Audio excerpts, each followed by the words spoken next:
Well, a warm welcome to today's talk. It's still Sunday, the 24th of April. Now, I've been meaning to talk about China for quite a while because what is going on there is utterly bizarre. Their reaction to the pandemic has become really quite surreal, very hard to explain.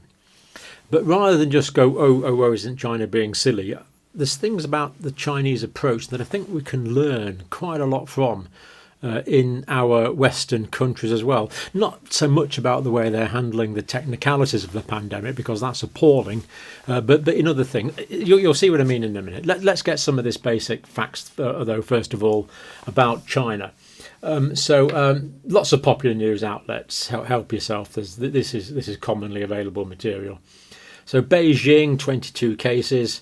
But Tian Wei Beijing's municipal party committee, Communist Party committee officer, says this: the risk of continued and hidden transmission is high and the situation is grim. Well, is it grim? It's certainly totally inevitable. It's certainly 100% predictable that these highly contagious Omicron variants will go everywhere. We're dealing with a virus which is as transmissible, if not more transmissible, than measles. This is as transmissible as viruses get. This is more transmissible than influenza. It's more transmissible than common cold. It's extremely transmissible. You can't stop it. You really can't stop it. And the Chinese authorities almost seem surprised by this. I'm surprised that they're surprised. The whole city of Beijing must act immediately. To do what? What can you do? These are massively transmissible viruses. They can't be stopped. And even if they could be stopped in a particular area, as soon as you get the first visitor from outside, they're going to bring it back in. Because we're not entering a period of absence of virus in the rest of the world. We're dealing with a period of endemicity. So there's going to be asymptomatic cases coming in and out of China all the time, inevitably, unless you put a wall around China and that's it. It just doesn't make sense what they're doing. Shanghai is the real big one at the moment. So 25 million people. Strict lockdown is now in the 5th week. Now, 25 million people, the majority of them are just starting their 5th week of strict lockdown. And there are real difficulties here. Metal barriers are being put up at the end of streets. Metal barriers, police barriers are being put up round about buildings, presumably where people have tested positive, as they pursue this absolutely insane zero COVID policy. Insane is probably the wrong word. Impossible. Whether it's sane or not doesn't really matter. It's utterly scientifically impossible. They are trying to achieve by human will that which is scientifically impossible. It can't be done. And yet they're trying to do this at massive economic and personal expense. Anyway, cases in Shanghai. So that was the last 24 hours. That was the 24 hours before that. That was the 24 hours before that. Are they going down slightly? Well, yeah, the most recent cases are down slightly. Can we read anything into that? No, we don't really think we can. 320,000 cases in this particular pandemic wave, this Omicron wave that they are going through at the moment. But vast majority of these cases, the vast majority of these cases are asymptomatic. They're asymptomatic cases because the symptomatic cases are only about a tenth of that. So we see about 90% of the cases that are being picked up in China are asymptomatic. So why are they worried about such a high prevalence of asymptomatic cases? Presumably because they're going to pass it on to more vulnerable patients, yet it remains the case that the combination of previous infections in China and the combination of vaccines in China means that getting on for 90% of the cases of their current Omicron infections are asymptomatic, and that's a lot higher than in the United Kingdom. So in the United Kingdom, about 40% of current infections are asymptomatic. But in China, we see it's much higher than that. Now, why is it much higher than that in China? 20,000 cases but 2,000 symptomatic cases. So symptomatic cases in China appear to be much higher than the UK. Now the deaths, 39 deaths was the most that they've ever had. 12 before that, 3 before that. They've now had a total of 87 deaths. Most of these, we believe, are elderly, unvaccinated, underlying health problems and combinations of those 2 or 3 factors. But we do know there's been 140 deaths from non-COVID related illnesses. This is from people who are dying of appendicitis and treatable simple medical conditions that they're not getting treatment for. Presumably people are dying of other infections because they can't get antibiotics because of their massively strict lockdowns. So, and this is what's been admitted to 140 deaths. Now, in a city of 25 million, I would be well surprised if it's as low as that. So 25 million people, and only 140 have died recently of disease because they can't get treatment. I suspect we could put a naught on the end of that quite easily. Many people are being moved to several quarantine centres and quarantine hotels. Some people are being transferred to facilities which are 100 miles away. And the ones that are being transferred, the longer distances, are only being transferred if they test negative. Now, you might not quite understand why you would be transferring people to a quarantine facility who've tested negative. Now, if you don't quite understand that, neither do I. And yet this is what they are doing. It's remarkably sad, really. Communist Party Vice Premier Sun Chunlan says there must be no exceptions, direct quote, no exceptions to this. All infected people should be treated. All close contacts should be isolated. So all infected people should be treated. Is this person saying that we should be treating asymptomatic patients? She wants to treat all infections. Do we have an effective antiviral treatment for this? Well, if we have, I'd love to know what it is. But if we have an effective antiviral treatment, why would they want to isolate people? We could just treat them. All we can do is really treat the complications. I mean, there are some specific antiviral drugs we can give in the early stages, but that they have to be given very early, and their availability in China, I don't know that they are that available in China. So how are they proposing to treat these people? Well, I don't know. It sounds good, oh yes, they should be treated, but treat with what? What treatments would work? All close contacts should be isolated. The zero COVID policy.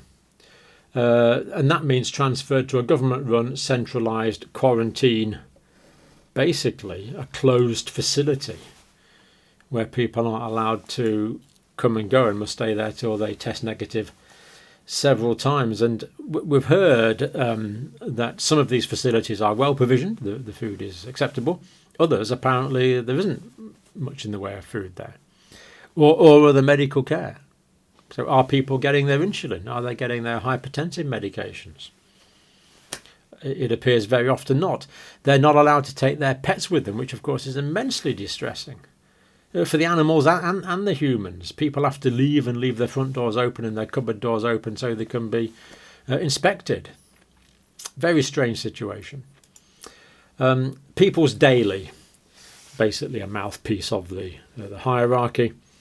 Persistence is victory is their direct quote. So this saying here, persistence is victory, it really has that short, terse, of Orwellian ring about it. Really don't like that sort of phraseology at all, I must say. Health workers are going around in full PPE, but when we say full PPE, this is the PPE. Personal protective equipment is like completely, they look like spacemen. I think they call them big whites in China because they're completely covered in this PPE. Quite why is hard to say. They're spreading lime powder into the streets, onto the pavements, onto the walls. This is going to go into the environment. It's going to cause a lot of alkalization of the water supply. Why would this be spreading lime powder everywhere? And you've probably seen the pictures from China where they're actually spraying streets. I don't imagine many people are going to lick the pavement to get infection. Now, we did say at the start of this pandemic that people should be meticulously washing their hands. And I'm not saying go around having dirty hands, but I am saying this is an airborne infection. This is spread by droplet and aerosolized infection. The number of people that have actually been got the disease from their hands and licking their hands or whatever it is probably remarkably small. We don't know a number, but this is overwhelmingly, primarily a respiratory droplet aerosolized spread infection. Whether you keep your hands clean or not, I'm not saying have dirty hands, but it probably doesn't make too much difference. It's spread in the air. So disinfecting cities in the outside that are in the sunshine anyway, because the sunshine is going to kill the virus. Why would they do that? I mean, there's lots of clever microbiologists in China who know this, and yet this is what they're doing. Considerable damage to the environment, I'd think.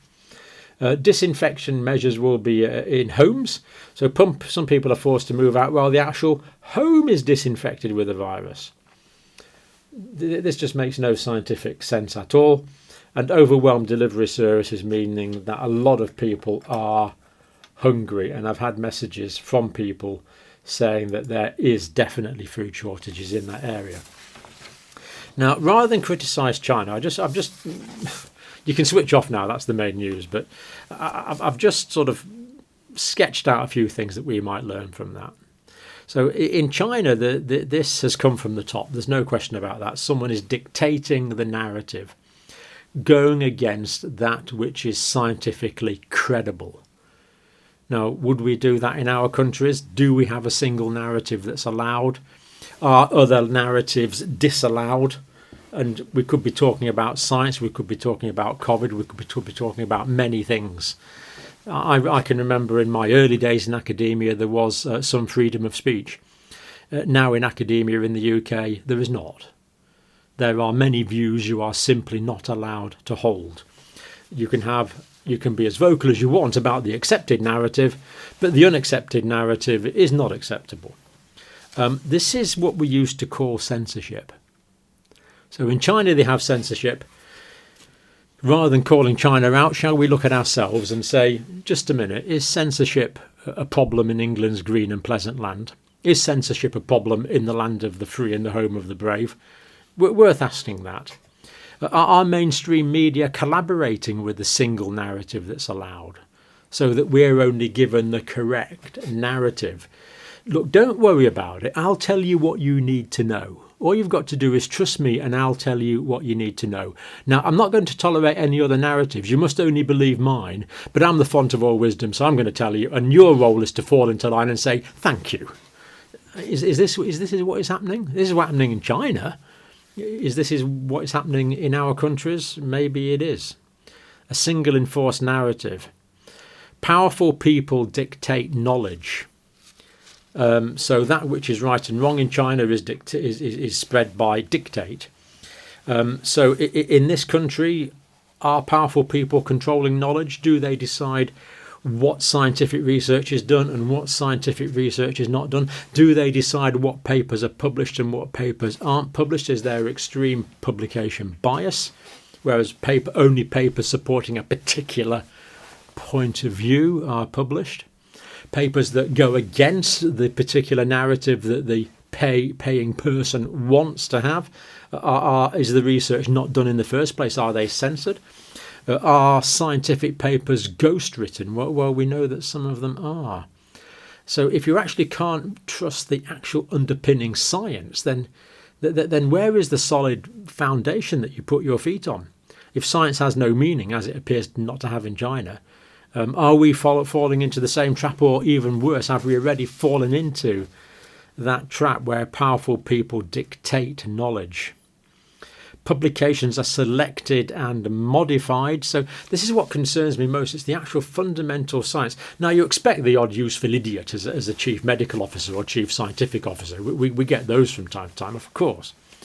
But when the actual fundamental published material that science is supposed to be predicated on is based on research which is either paid for or not paid for, and things that we really, really, really need to know are not paid for, therefore are not trialled, are we in a similar situation to China? Is good science bought and paid for? Is the dialectic now prohibited? Now, what I mean by this is the way that we often learn in science is that you have one idea, that call it the thesis. You have another idea, the antithesis. And then they have a bit of a set two, and you come out with what's very often a synthesis, a new idea. And then, of course, that synthesis becomes the new thesis. And someone says, well, I'm not sure about that. And they generate a new antithesis, and it goes on.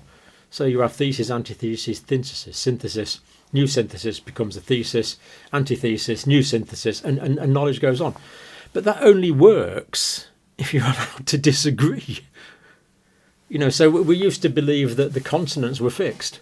And then someone came along and says, oh, no, the continents aren't fixed, they're drifting around. And that was heresy. People weren't allowed to say that. That was absolute heresy. But now, of course, we know the continents are floating around. It's called plate tectonics. We can even measure it. The gap between the United Kingdom and the United States is growing as the Atlantic Ocean gets wider. Or some people, Fred Hoyle, believed in what he called a steady state universe, that the universe was essentially eternal. And then Big Bang cosmology came along and said, no, the universe had a particular beginning 14.7 billion years ago. Before that, there was no matter, energy, space or time. There was a Big Bang creation event and matter came into being. And Fred Hoyle said, are we supposed to believe that the universe came into existence with some Big Bang? It was a pejorative term. But now Big Bang cosmology is the majority view. Well, all scientists believe in Big Bang cosmology, the physicists. I mean, some are trying to modify it now with multiverses and other things that they can't prove. But there again, you could argue that that's a new thing that you're allowed to argue against. So what I'm saying is, science progresses by having one idea and someone saying, no, I don't like that idea, or anything. It doesn't have to be science. But the point is, you're allowed to disagree, and with a single narrative agenda that is being inflicted in many situations in Western countries, just as it is in China. Is that prohibiting dialectic progression of knowledge? I'll leave that one with you, but I just thought rather than criticise China, which is rather easy to do because it is taking a fairly non-scientific approach, but rather than that, let's try and use that to learn from ourselves and to increase our self-awareness and hopefully do something about it. If you've lasted till the end of my rant there, then thank you for sticking with us. But it is something that many of you I know do feel strongly about, as do I. We have to have freedom to progress knowledge and scientific knowledge particularly, and at the moment, have we got that freedom? Thank you for watching.